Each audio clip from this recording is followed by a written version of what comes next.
ഞങ്ങൾ 5th ബാച്ചിലെ സ്റ്റുഡൻസിൻ്റെ hypnotherapy practical day ആണ് ഇന്ന്.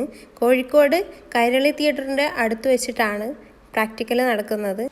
10 മണി മുതൽ 2 മണി വരെയാണ് നമ്മുടെ ടൈം വരുന്നത്.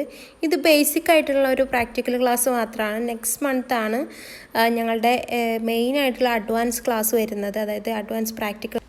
പോകുന്ന വഴിക്ക് ഞാനെൻ്റെ സിസ്റ്ററിനും കൂടെ കൂട്ടിയിട്ടുണ്ടായിരുന്നു. കാരണം റൈസൂട്ടനെ നോക്കണമെന്നുണ്ടെങ്കിൽ ഒരാളെ കൊണ്ട് മാത്രം സാധ്യമല്ല. അതുകൊണ്ടൊരു സേഫ്റ്റിക്ക് അവളെ കൂടെ കൂട്ടിയതാണ്.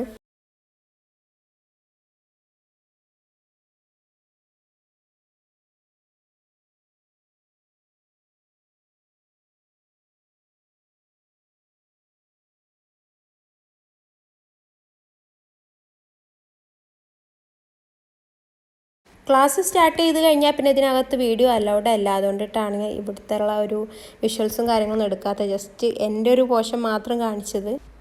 കുറച്ച് സമയം ഞാൻ റൈഫൂനൊക്കെ എൻ്റെ കൂടെ ഇരുത്തി. പിന്നെ ക്ലാസ് തുടങ്ങിയപ്പോൾ അവർ പോയി. ക്ലാസ്സൊക്കെ നല്ല അടിപൊളിയായി കഴിഞ്ഞു. അതിനുശേഷം നമ്മൾ എന്തായാലും ഇവിടെ വരെ വന്നതല്ലേ, റൈഫൂനൊന്ന് മുകളിലൊക്കെ ഒന്ന് കയറ്റി കുറച്ച് സാധനമൊക്കെ മേടിച്ചിട്ട് തിരിച്ചു പോകാമെന്ന് വിചാരിച്ച് ഒന്ന് ചുറ്റിക്കറങ്ങി.